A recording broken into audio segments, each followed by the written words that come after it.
Formal ning pasibayong menumpa king katungkulan ni Mayor Jaime Jing Capil ning Balen ning Porac kay bat ning apulong bulan na pansamantalang pangawala king pwesto sangka ning harapan na legal a pisisabyan. Keti inyawad ng Capiling panalangin ibat kareng kayang kabalen kabang balaus pamurin ning kayang harapan na kapag subukang legal at tututukan ning kayang legal team.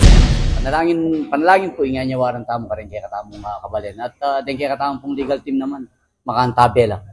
Talagang nga sa damo po rin kaya katang kabalen, very powerful ya po yung prayers. Binida ning alkalde reng salukuyang proyekto king Balen kabilang na ing tatalakad a dialysis center king barangay Tokwing.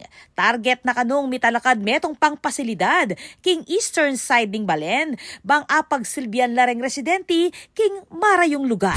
Isa ko pang patalakad atintana po nga patalakad the dialysis center kining west portion na ning Balen Porac king atsuya po king Tokwing.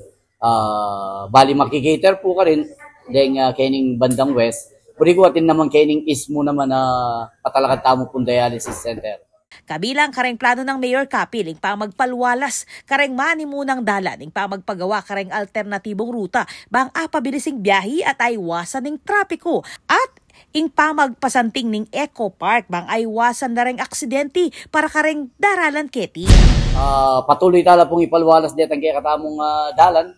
Mantun tamo po talaga alternate route pa para mabilis po milako yung trapiko kaya katamo pong Balen. Eco Park ating kaya pong planong paggawa itang Eco Park maging masanting ya po itang Eco Park kay tabalamo kalupan itang kaya Santa Rita. Pero yung difference namo nini alang saken po maging in danger retang karelang den kaya katamong kabalen na mag-jogging ka rin kasi alang pwedeng dumalan na saken ka rin. King pisasabyan naman king Municipal Hall, sinabi ng Capil na positibo ing pamananggap dareng memalen king bayong building. Pisasabyan namo rin kano nung makananuya apa kinabangnan pa ing lumang munisipyo. Sinigurado na nareng anggang takbang makatutukla king pamagpasanting at pamagpasiknang king serbisyo at good governance. Pasalamat ya kareng 39,939 na Poraqueños abinoto at pasibayong megtiwala kaya. Manwalayang ing kayang agawa para king Balen ing meging sangkan inya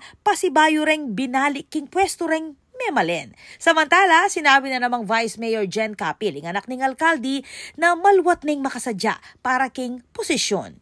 Ikita na kano'y pamangailangan na rin kaparang Poraqueños kabang mangampanyayati. Inya naman, mas melalam kano ing koneksyon na karet. Of course, ikatamo po, may ready tamo po, Kenny. Anya pa pong kampanya tamo, even before that, anyang may kapag serbisyo tamo, king munisipyo tamo. Pero anyang kampanya tamo, mas may connect tamo karang kaya katamong memalen. We went to the grassroots, nung nanubay pa talagang pangangailangan, karang kaya katamong memalen, nanubay ka problema, pwede tamong solusyonan. Makanyang tamo po peghandaan. Yung kaya katamo pong pamanungkulan yeni. Ito pong kampanya tamo, mo po kampanya. Pero talaga pong inabot tala ng kaya katamong memalen. And I believe ito po itang making preparation tamo po para king kaya katamo pong pamanungkulan. King Panalwi, pasyag ng Mayor Capil na ibat king 385 million pesos, ngeni halos mamabo ne king 1 billion pesos ing budget ning Balen, kilubnamo ning 5 banwa. Ako po, Patricia Mamangon para king News Force Pampanga. Balitang totoo king Balen, susuyo.